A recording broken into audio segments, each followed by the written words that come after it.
Okay. Audience. Go. How many of you own a dog? Okay. In 2014, a total of 83.3 million dogs lived in households in the United States. There are many ways you can become a dog owner. You can adopt a dog at a shelter, purchase one from a breeder, purchase one from a puppy store, or even take one of your neighbor's puppies that their dog had home. Today I would like to share with you what I have learned about puppy mills.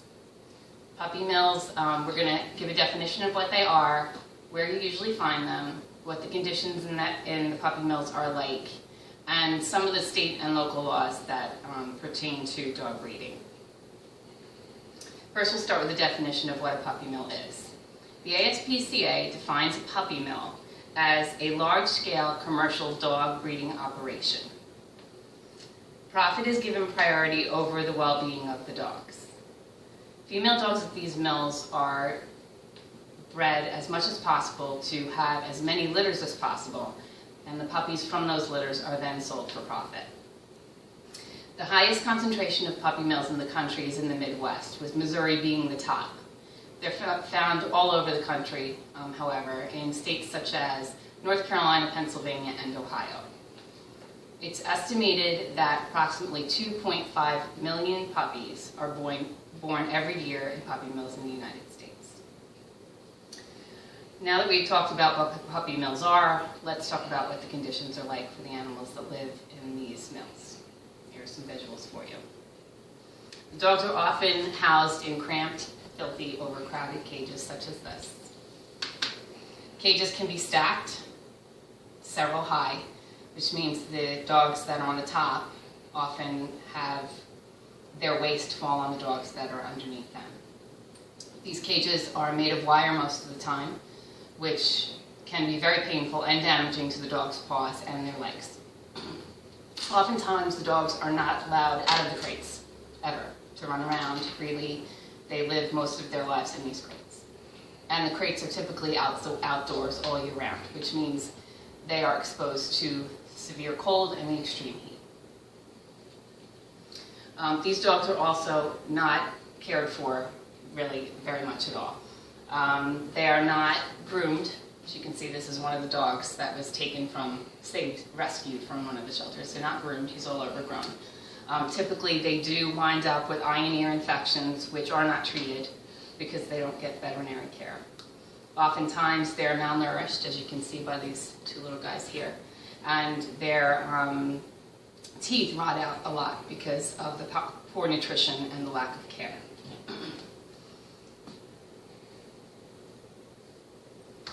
Okay, now that we know what the conditions are like, let's look at what some of the laws are like. The federal laws are not very strict, unfortunately.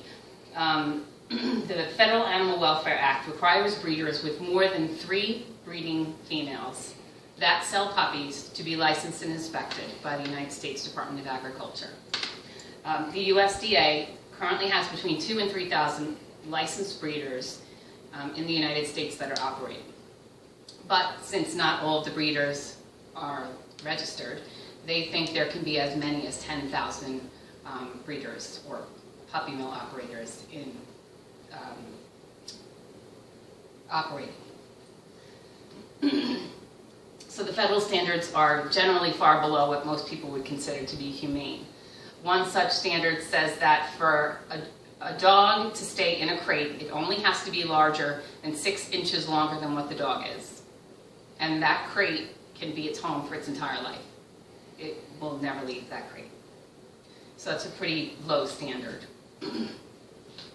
And according to the Humane Society of the United States, there are a lot of loopholes and inefficiencies in the system. Any of the breeders that are licensed and are inspected, typically if they have violations, they're not fined and their license aren't revoked. So even the ones that are licensed aren't necessarily having the laws enforced. States do have the power to have higher level of laws, and some of the states do. As of right now, 4 of the states, Louisiana, Virginia, Oregon, and Washington, have laws that limit the number of dogs that a breeder can keep. So that means that the dogs that they do have should get better care than a breeder that has hundreds or 1,000 dogs in their care. 20 states have laws that dictate how old a puppy can be before it can be sold or adopted. As of right now, a lot of the puppies can be taken away from their parents as early as 5 weeks, between 5 and 8 weeks, which is way too early. Pennsylvania has currently the most stringent standards, which is fantastic. The standards require breeders to provide twice the amount of cage space that the government says they need to have. They need constant access to an outside exercise run. They prohibit the wire flooring and the stacking of cages, and any dog in the care of a breeder has to have yearly veterinary exams. So that's good.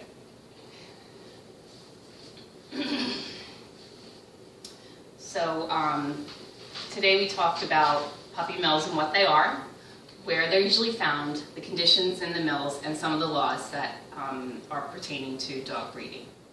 If you want any more information on it, you can find that information at www.aspca.com.